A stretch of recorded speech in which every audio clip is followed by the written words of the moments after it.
Naval chief admiral Naveed Ashraf को तुर्किया में आला अस्करी एजाज legend of merit of the Turk arm forces से नवाजा गया। तुर्क नेवल फोर्सेस के हेडक्वार्टर्स आमद पर सरबरा पाक बहरिया को गार्ड ऑफ ऑनर पेश किया गया। ISPR के मुताबिक naval chief admiral Naveed Ashraf ने तुर्क नेवल फोर्सेस के कमांडर से अहम मुलाकात की है। मुलाकात में दो तरफा बहरी ताउन और बाहमी दिलचस्पी के अमूर पर तबादला ख्याल किया गया। नेवल चीफ ने तुर्क वजीर दिफा, चीफ ऑफ जनरल स्टाफ और कमांडर तुर्किश नेवी से मुलाकातें की हैं।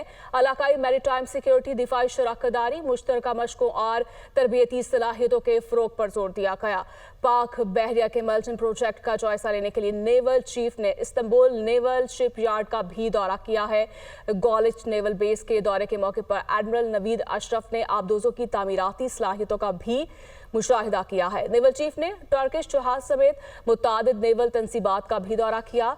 मुस्तफ़ा कमाल अतातुर्क के मज़ार पर फूल रखे। सरबरा पाक बहरिया के दौरा तुर्किया के दोनों बरादर ममालिक के दरमियान बहरी ताउन को मज़ीद फ़रोग़ मिलेगा।